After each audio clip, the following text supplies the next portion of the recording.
Real Madrid versus Manchester City. Now, when these two were drawn against each other, there was a gasp because Man City didn't get the easy draw, which they normally do. And I thought, wow, this is as high a level of football that you can see. But there are so many question marks when it comes to the starting lineups and the matchups as well, of which we're going to get into right now. Let's start off with what has been a cracking matchup when these two have played, and there is a real rivalry, in this competition between these two because they've played each other so many times. Kyle Walker against Vinicius Jr. and Kyle Walker actually got injured in a game against Brazil for England recently. It looks like he's not going to be playing in this one. I have seen quotes where Pep's gone, Kyle is Kyle. So maybe, but we expect him not to play in this game. And how big of a loss is that, Kim, as a Man City fan? Well, I think as a Man City fan, it's a huge loss. And I think even as a neutral, it's a huge loss. We've seen so many incredible battles between those two. And there's such huge respect. You see them coming off the pitch and they're hugging each other. Because there's probably only one defender, there's only one fullback in the world who can keep up with Vinicius Jr. and it's Walker, and there's only one winger in the world who can probably get past Walker for pace, and it's Vinicius. So it's always a fantastic matchup. Just a really quick question on it. So say you're writing down the lineup, but you know you're playing Real Madrid. Yeah, Walker would be first. Yeah, I mean, it would be like Walker, Rodri and Stones would be first for sure, because as I say, he's the only man who can really curtail Vinicius Jr.'s pace. So as soon as he was injured and we knew he was going to be injured for this game, as you say, Pep said Kyle is Kyle, and he did train on his own this morning, not with the team. So it seems like he might potentially be in the lineup.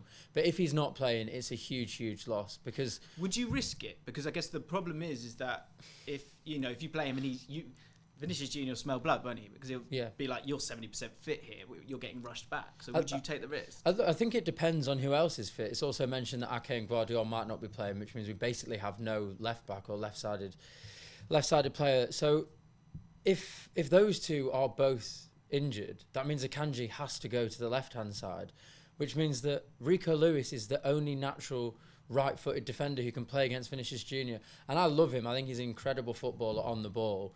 But he's not a defender. He's not a natural defender. And if you're not a natural defender, the last person in European football that you want to come up against is Vinicius Jr. So if Walker is even slightly fit, I would start him and I would risk it just because I think he's that important.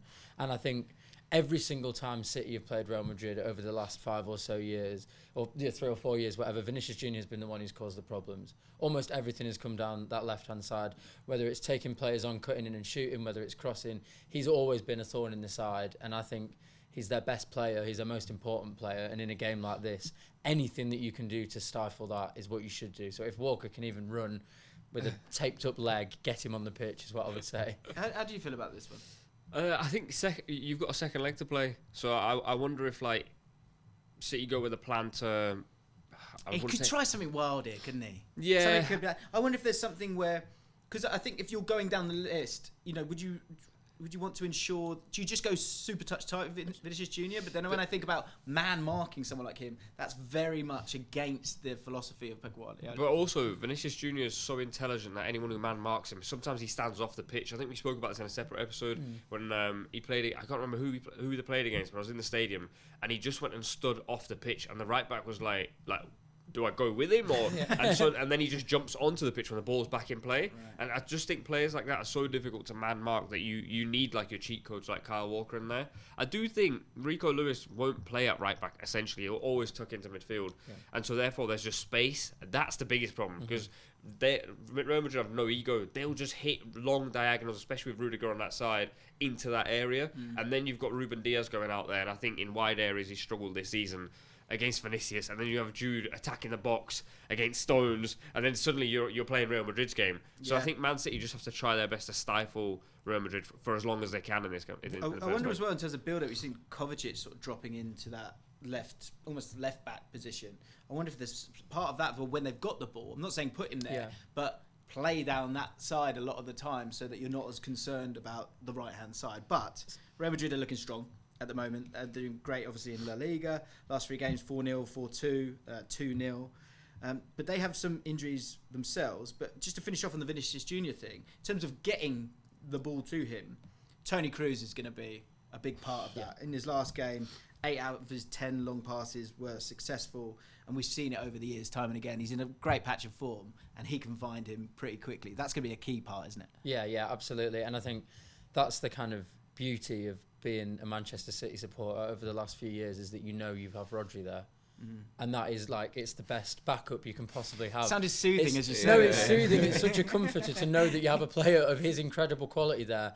And then, of course, you've got the busyness of Bernardo Silva running around him, Jack Grealish always getting back to help. Even Haaland recently has been coming back in those sort of slightly more defensive positions. So I think, of course, stifling the midfield will be one of the most important things, because, as you say, that is the outball to Vinicius, and that's how they're going to get us. And we spoke, was it a couple of weeks ago, we came on here, and I said, like, City have been fantastic, but they're susceptible on the counter, and they are susceptible on the break.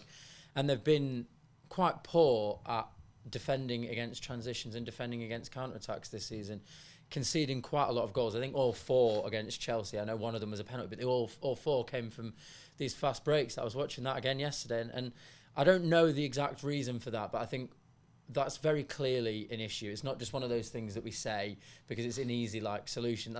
That is a kind of issue that we can see happening. And you do not want to be playing against Real Madrid if you're susceptible on the counter. I think the reason for that is, when you've got the ball, players move into a certain position, and when you haven't got the ball in defensive transition, you have to move into a different position. So that's so difficult, even for someone like John Stones, from going here to getting back in line. It's something that isn't set, and I think that's what makes life difficult for them. But I suppose what I would say to that is that wasn't a problem last season. Something has happened this season, and I would imagine it's most likely fatigue from winning the treble and all of that. I think there's probably a little bit of fatigue in the squad, because that was never a concern really last year. Maybe more to do with the fact that Walker was a bit pacier last season.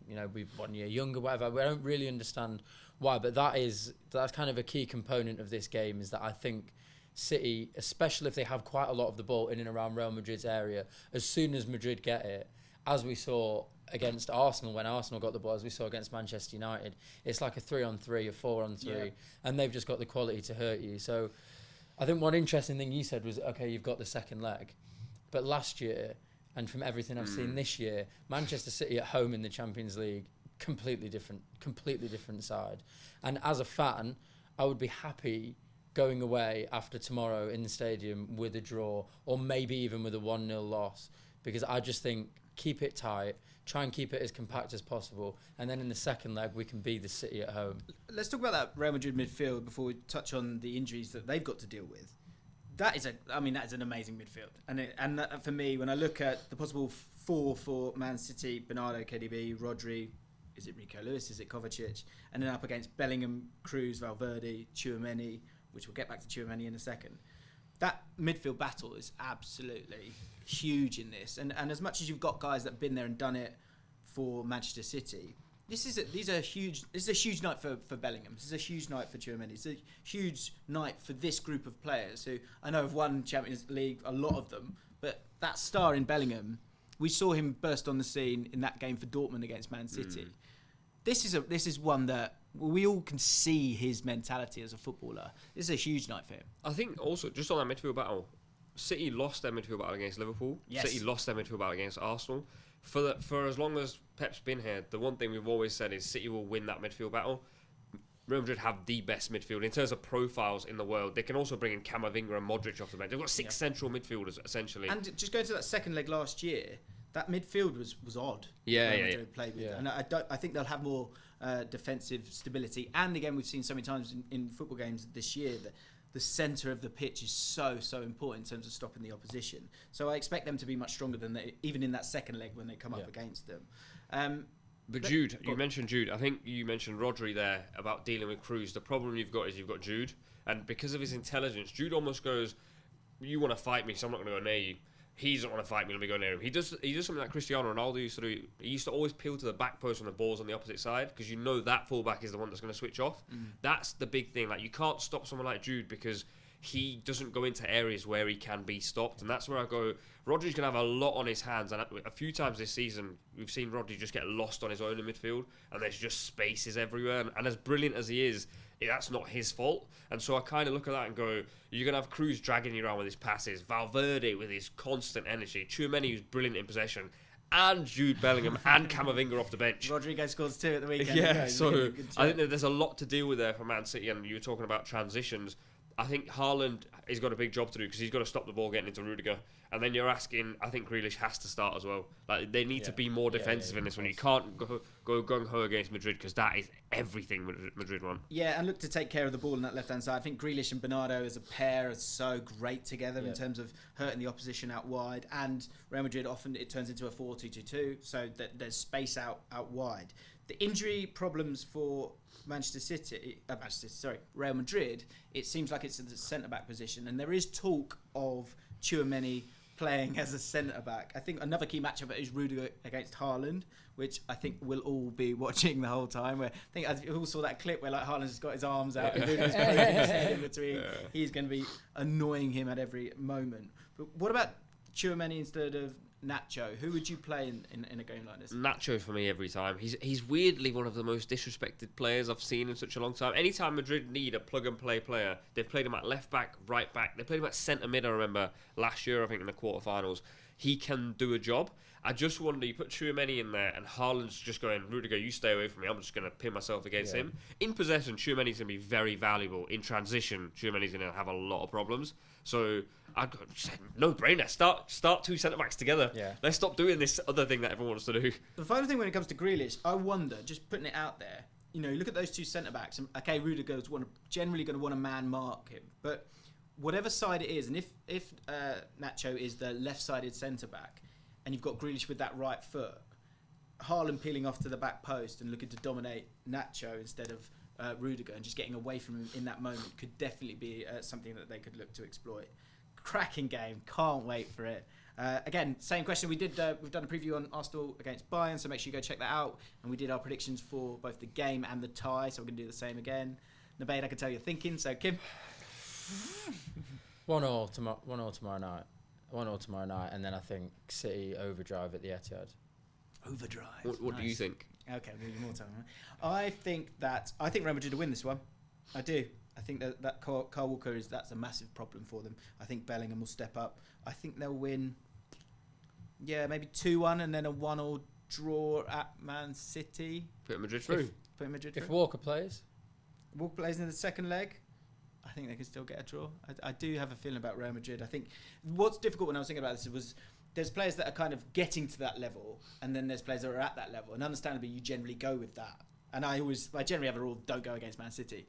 But I just think this Real Madrid team is something special, and I think Bellingham will step up. I always do.